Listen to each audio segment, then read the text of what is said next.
dream. I think so. We have completed it. No, this sounds good. It sounds powerful. Yep. Let us see what this book is suggesting us.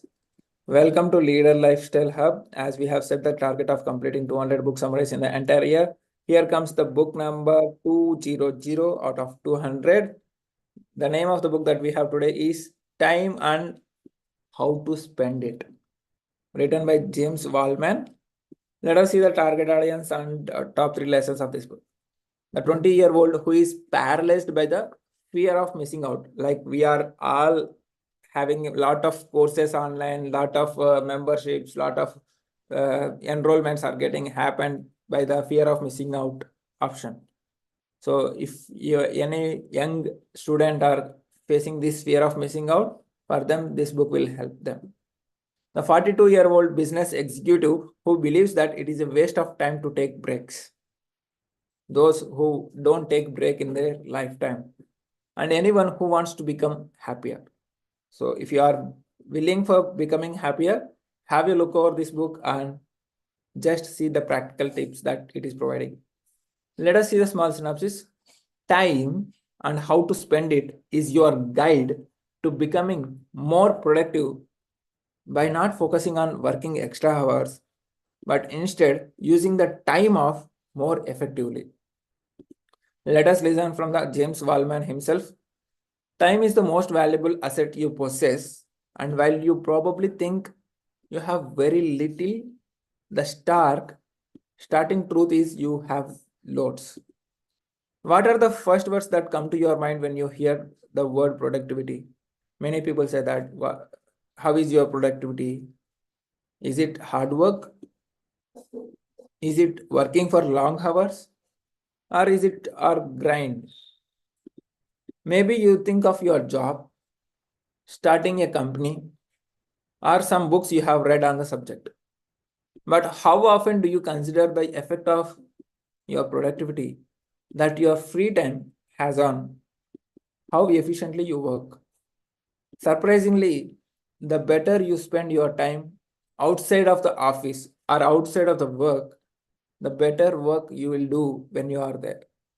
So your productivity depends on not office works, not working time. Apart from the working time, what you spend, how do you spend, that is all about productivity. Amid all the blogs and other resources that taught complicated tips, hacks, systems for increasing productivity, James Wallman's Time and How to Spend It, the seven rules, there are seven rules for richer and happier days, stands out by diving into an often overlooked aspect of it. Rather than pushing for greater self discipline at work, applying a little more effort to choosing healthier free time activities will dramatically improve your work ethic. When I heard about the title, I thought I was going to get a book about productivity. I am pleasantly surprised to find that this is about working more efficiently, but from the perspective of how we use our time away from the office. It's not about working hours apart from the working hours. These are some exciting principles that may have made me rethink of my use of spare time. So, how do you spend your spare time is the most important. Let us see the small top three lessons of this book. The most timely lessons of this book is to be more happy and productive, plan better experiences in your free time. To be more happy and productive, plan better experiences in your free time. Science shows that when you turn off your phone and go outside, your mood improves. Research and science telling that when you turn off your mobile and go outside, your mood will improve. And the third important lesson is mindless activities don't serve us as well as those that put us into a state of flow. Are you ready to discover how to use your time better? Let's get started. Let us see the lesson number one. Using your downtime wisely contributes to becoming more happy and more productive. Did you know that the average person have over 5 hours of free time every day? So in the 24 hours, at least you will have 5 to 6 hours free time every day. Most of us anticipate not having enough time to do all the activities we want, leisure time included. But the numbers shows that we have plenty. Do you know why? One of the biggest causes is known as the fear of missing out, the or FOMO. Additionally, we want so badly to be effective and work as hard as we can. So it seems like we can't ever get it all done. Research shows that happiness comes from more from experiences than just about anything else. If you think about the lasting memories and effects of your most recent vacation, as an example, suppose you went for an vacation and you are thinking about your memories and effects, you will see how true this is. Or if it has been a long time since your last trip, then you are probably seeing the negative consequences of working too hard without a break. Many people don't take break and they work too hard. Additionally, studies mentioned in the happiness advantage show that success does not come before happiness. Let me repeat the statement. Success does not come before happiness. Happiness comes first, then after success will come. Rather, the opposite is true.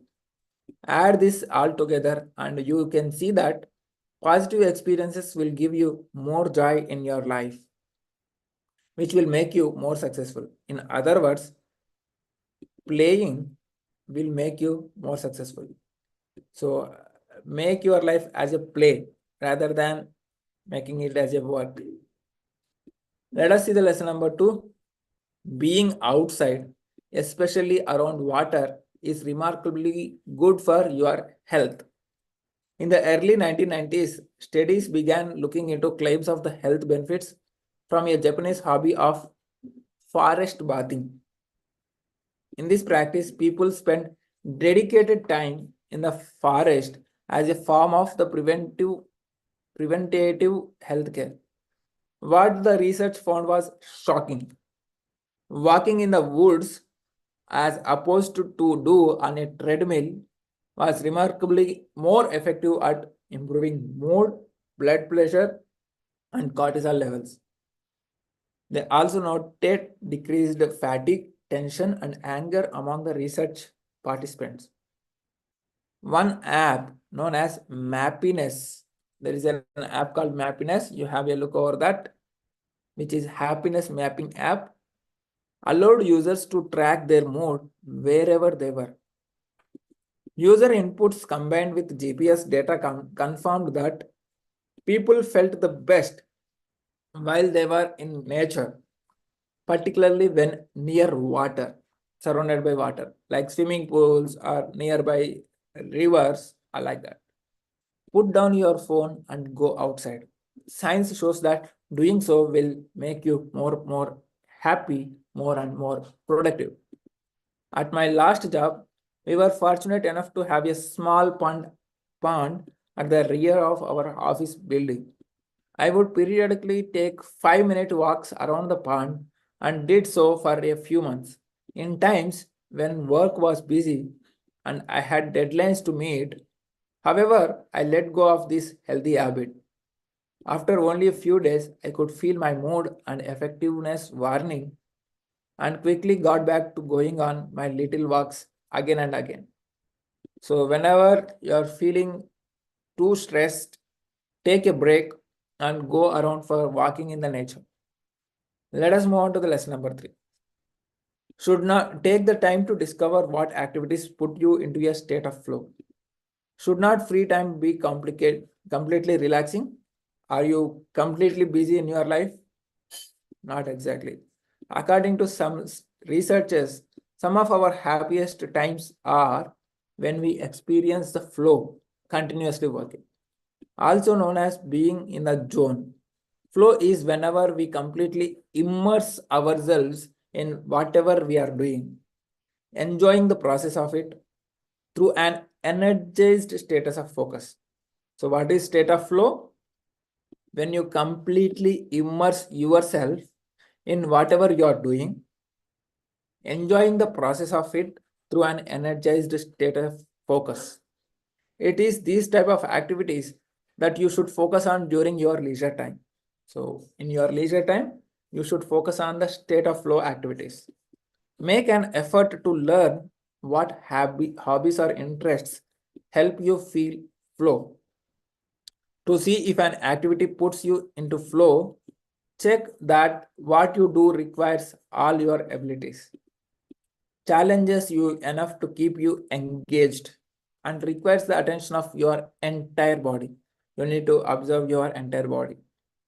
While playing a video games, binge watching Netflix or YouTube shows, or scrolling through Facebook may initially feel like effective leisure time activities, but they are not. Binge watching is not a suggested recommended task to do in the leisure time. Instead of that, look instead to a hobby like sports, writing, woodworking, or playing an instrument, going for walking. Focus on what utilizes your skill and attention.